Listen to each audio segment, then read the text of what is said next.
Hi everyone, তোমরা তো সবাই জানো আমরা ঝাড়গ্রাম গেছিলাম কিছুদিন আগে। তো সেখানে গিয়ে কি কি করেছি সেটার ফুল ভিডিও তো অলরেডি আমার চ্যানেলে আছে। তো আজকে আমি শেয়ার করছি আমরা ওখানে গিয়ে কি কি খেয়েছি। তো প্রথম দিনই ছিল থালি, ভাত ডাল যা যা থাকে, আর সেদিনকার স্পেশাল ছিল দেশি মুরগি।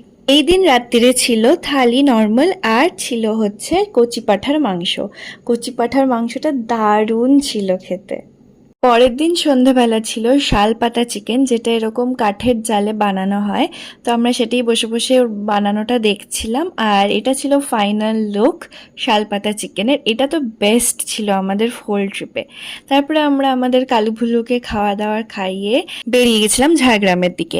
ঝাড়গ্রামের একটা হোটেল সুবর্ণরেখা ইনে আমরা খেয়েছিলাম থালি। থালিতে যা ছিল সেটাই, আর খেয়েছিলাম সেদিনকে আমরা পাতুরি থালি, মানে আমি পাতুরি থালি নিয়েছিলাম। এই পাতুরিটাও দারুণ ছিল খেতে। হোটেলে গিয়ে আমরা অর্ডার করেছিলাম চিকেন লোটে, কিছুটা এটা চিকেন পরোটার মতন খেতে ছিল, চাটনিটা খুব সুন্দর ছিল খেতে। আর অর্ডার করেছিলাম চিকেন পিঠে, যেটা এরকম শাল পাতা দিয়ে বাটি বানিয়ে দেওয়া হয়েছিল। আর এই যে বাটির মধ্যে যে ডিশটা সেটা চিকেন পিঠে, এটা অতটাও ভালো ছিল না। আমরা এখানে সবকিছু 2 প্লেট অর্ডার করে দিয়েছিলাম, যেটা অনেকটা বেশি হয়ে গেছিলো, আমরা বুঝতে পারিনি। যাই হোক, এটাই ছিল ফুল খাওয়া দাওয়া। বাই।